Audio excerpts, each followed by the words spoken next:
Well, yes, here in the UK we are into another lockdown, but the great news for us as anglers over the last couple of days, the news has filtered through that we can still go fishing. So in tonight's video I'm going to be covering some of the questions that you've been asking me on the back of lots of the recent videos that I've been uploading right here on YouTube. I'm also going to be showing you some of the baits that I've been using, and I can also shed a little bit of light on what's worked best and some of my thoughts about some of the baits that I'm going to be using moving into the winter period. I've also got news of a new record holder, and I'm also going to be asking you for your help to help me organise and run a competition that's going to take place at the end of next month.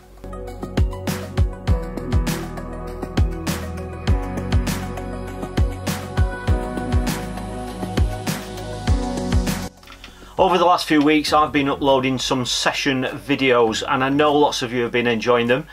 I've seen the viewing figures, and I've obviously seen how long you've been watching them for as well, and they've been from a wide variety of venues. Now what I have actually done is I've actually taken the last 13 of those session videos and I've put them into a playlist for you, so if you want to sit down and kick back and enjoy some of those videos all in one album, if you want to call it that. The playlist, I have actually put a link to it directly underneath this video, and there is a link just there if you're watching on a mobile device or a computer. So all 13 videos are there for you to enjoy. I must say that there are lots and lots of those session videos coming over the next few weeks, so if you don't want to miss out on any of those, don't forget to hit subscribe, and they are going to be on a wide range of venues. Now on the back of some of those videos I've been getting asked about what kind of baits and things we've been using through winter. Obviously a lot of you have seen the videos that I've actually produced already, and you've seen the baits that I've been using, but I'm getting asked more and more now what kind of baits we're using at this time of year. Now the water's starting to cool down, the water clarity is getting clearer. So in this section I'm just going to be answering a couple of the questions that I keep getting asked on the back of those videos, and hopefully you're going to enjoy this bit of an insight. As always, one of the biggest topics over the last few weeks has been really about ground baits, and some of you have seen me using some different mixes that you perhaps haven't seen me using before. Now they've really revolved around the fish meal side of things, because I know lots of you are still fishing commercial waters, but the emphasis is kind of changing now. Now the carp are slowing down, lots of you are asking questions and talking about catching silverfish now, which is it's a fantastic way of fishing. I love fishing for silvers on commercials through the colder winter period, and that's basically because on those venues you know the fish are there. Sometimes when we're fishing for silverfish in winter on some of these natural venues, whether they be rivers, canals, sometimes the reservoirs, they are such big, large expanses of water that you're not always quite sure if the fish are even in front of you or not. Certainly on canals and rivers the fish could be that way or that way, but at least on commercials they tend to be stocked in a high number, so you are generally getting more bites and you're pretty confident that the fish are actually in front of you. Now some of the mixes that I've been using you've already seen on the videos, and if you've got any more questions about those mixes then please comment below and I'll do my best to help you out.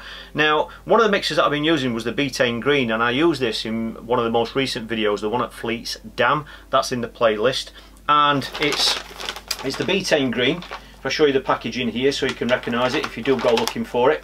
And I've got to openly admit that this is whilst it is a green mix, it's a light coloured mix, lighter than I would normally use when the water gets clearer, but hence that's the reason why I've been using it. Obviously I've been out filming videos for you to watch, and hopefully you've enjoyed them, but it's also giving me an chance to experiment with different baits as well. So the only way we can get confidence with baits is just by going out there and using them. So I'm kind of killing two birds with one stone, but you're obviously getting a little bit of added value from that because you're experiencing the things that I'm witnessing using these mixes as well. So this is the new one. This is the new one from Dynamite Baits, but like I say, it's the betaine green one, and I've really liked it. I've caught loads of fish with it. It's very, very sweet. I can't resist but smell it. It's incredibly sweet, and I like sweet mixes. You know, I only really switched on to sweet mixes during the winter, or sweet fish meal mixes, about 2 winters ago, when I saw what kind of benefits they can bring you at certain times of year, certain days and on certain venues, and that's why I use more sweet mixes. So that has been a great mix that I've enjoyed using. Now one just added detail for you, I was out coaching a couple of lads about a week ago now, and we actually went to Staunton Harold. Now they had never fished a venue like that before. They never fished an open water or a natural water. They're used to fishing commercial fisheries. They weren't really casting far, But what I actually did was I also used that as a bit of an experiment as well, and I actually used this mix, which is the betaine green I've just shown you, mixed with the Ringer's Dark. And lots of you have seen me use the Ringer's Dark. I know lots of you use it because you've told me. And I actually mixed the Ringer's Dark, which is a very, very dark green colour, fish meal, with the betaine green, and it was a lovely mix, I've got to admit. Obviously it wasn't quite as dark as the Ringer's Dark on its own, because the lighter green of the Dynamite mix brightened the colour up a little bit, but it was still a really nice fine mix, and it just gave the Ringer's Dark that sweetness as well. And they caught fish. It was a great session on a very, very hard day. So that might be a combination some of you might like to try, and if you do, please let us know how you get on. And the other question I've been getting asked about is pellets. Now, I'm a massive believer that I will only have confidence in products, in baits, if I've actually gone out there and used them. I've never really been a bit of a sheep, as people say, and just go on the word of someone that something works. Yes, I'll obviously go out and take on board that recommendation, and I will go and try it, but I like to try it myself. And if I catch with it, if I like it, then I'll continue to use it. Sometimes I don't like things that I use, so I just don't use them again. Now, one of the pellets that I've been trying out is, again, a Dynamite. There's very much a Dynamite theme here, I've got to admit that. But these are the Dynamite Sunstim F1 Sweet low feed pellets. Alright, lots of you use these anyway, and I really like these. You know, they've been slightly different from some of the pellets that I've used before, but again, I've gone down that sweetness because that's something I wanted to work on this winter, and just try and find out if the sweetness is actually of a benefit. Me, I love the smell of sweet, but obviously I'm not a fish. Lots of people use additives because they like the smell of it, and obviously it's the fish we're actually trying to attract. But I love the sweetness, and that's what I've really been experimenting with. And to be honest, I haven't really found that the sweetness has been an advantage over not adding any sweetness, but that might change. I've certainly got confidence now in using these sweeter type pellets like this, and I've caught fish with them, and these have been nice pellets. The one thing I did notice with these pellets, maybe that's something that you spotted as well, I don't know, but I felt and found as though I needed to soak them a little bit longer than I do some of the other pellets. Obviously we're mixing pellets, if you're mixing them up on the bank or soaking them on the bank, the water is colder, but I have tried it mixing these the night before, or soaking them the night before, fridging them down, and then I've also tried soaking them on the bank as well, and I found soaking them the night before has really been better. But I found that as a whole across the board on lots of pellets, and that's something that I always do now. I soak the pellets the night before, fridge them down in a bag, and then I found they're much better when you get to the bank the next day. So again, the jury's out on this. I've caught fish with them, don't get me wrong, I've caught fish on all these mixes and all the sweet mixes, but I'm not quite sure if I have caught more fish with sweet than I have without the sweet.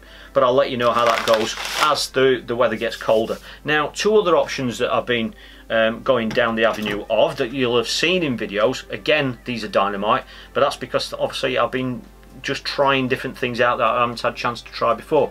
One of them, I'll stay on the sweetness route, is the pellet soak. Now, I know lots of you use this because you've told me that you use it. It's the pellet soak F1 Sweet, and that is basically a glug or an additive that you add to your pellets, or whatever bait. You can add it to ground bait if you wish, that will give it that sweetness and sweeten it up. And again, you know, it works as a product fantastic as regards sweetness. It really sweetens up the ground bait and the pellets, whatever pellets they are. I have used that on fishery only pellets as well to give them an added boost, and as a product it works fantastic. You know, it really sweetens everything up.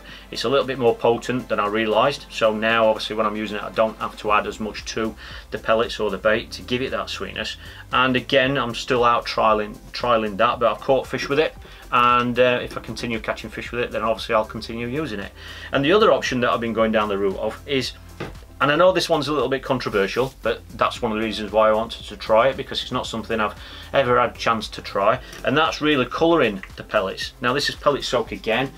Again, it's a Dynamite product, but it's the betaine green, and it basically means it's an additive that you can add to your pellets or to your ground bait to give it the green colour. So these pellets, for example, if I love those pellets as they were, or I wanted to change the colour of them, turn them dark green, which you know is a great colour, especially on commercials, and we catch lots and lots of fish now, especially on green ground baits, then we've got the option now with this of turning those pellets green into the betaine green colour.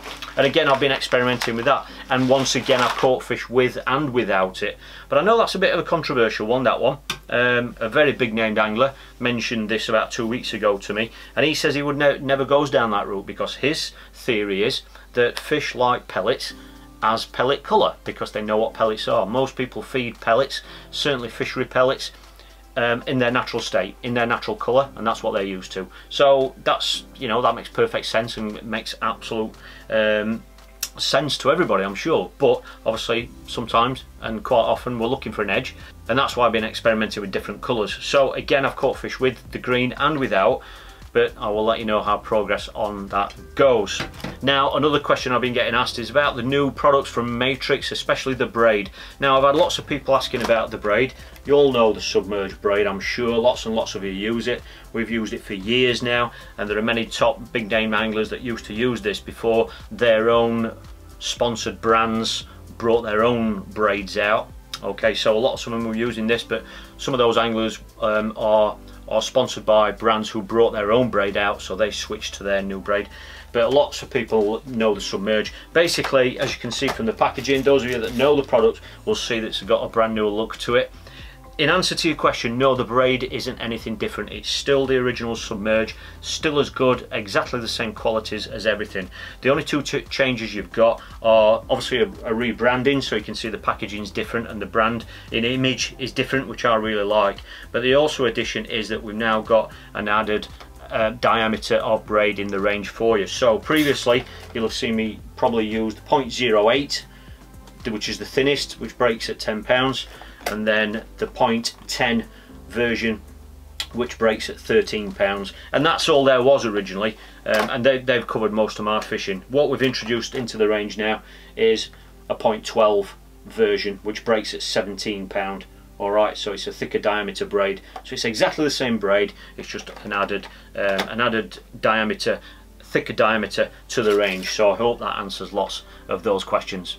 About 10 days ago, one of my former teammates, Steve Whitfield, broke the match record at Ully Reservoir. Absolutely, it's a venue that gets a lot of attention now through the winter. That's the main time when they run the matches. Ully Reservoir is just outside Sheffield, and you know, it's got a really popular match scene there now. They are open matches, and Steve, I believe, runs the matches. I know he used to run them, I don't know if he still does, with Paul Goose Hardy. And I see a really nice buzz around that venue now with those matches and everything. And he broke the match record. Absolutely fantastic, Steve. I haven't really spoken to you about it, to be honest. I've only seen you once, and that was in passing. But absolutely phenomenal. The reason why I just want to give Steve the Daddy, or he's better known as, bit of a character is Steve, and he broke the record at Ully Reservoir, but he now holds the match record on the 3 major natural venues around Sheffield. So he's got the match record at Ully Reservoir, he's got the match record at Dam Flask Reservoir, which long-term viewers to this channel will be familiar with that reservoir, and another venue you'll be familiar with, Underbank Reservoir. So he now holds the match record on all 3 venues. The brilliant thing with Steve is he absolutely loves his fishing, and I think it's safe to say he's an incredible all-rounder. He's appeared in about 6 or 7 Riverfest finals as well. He loves his pole fishing, loves his whip fishing, and he can obviously fish with a running line as well, but he does keep doing it on the feeder as well. So massive congratulations, Steve. Everyone knows what a big character you are, and I just want to say congratulations, and great to see Ully Reservoir throwing up some big weights like that, just showing everybody that those big bream are still there. Well, the November news is that we are now in another lockdown, but like I said at the beginning, the great news is that we can still go out fishing. Yes, it means that we're not allowed to fish any matches for the next month or so, but obviously it means we can get on the bank, which in my opinion is the main thing. If anybody is interested in getting involved in all the legislation as regards what we can and can't do, if you haven't seen them already, it was only announced yesterday, and that was mainly on social media. So I know lots of viewers on this channel are not connected on Facebook and that sort of thing, so I'll put a link underneath for you, and that will take you direct to the Angling Trust website, so you can see all the ins and outs of what we can do and what we can't do. But like I said, the main thing is we can still get out there fishing. So that means I can maintain my very busy filming schedule for filming videos for this channel and for my other channel, Patreon TV. So it means that I'm going to be bringing you session videos from rivers, from some natural lakes as well, and from commercial waters. So if you don't want to miss out on any of those, please hit that subscribe button and give this video a thumbs up, just to let me know that you're looking forward to those session videos.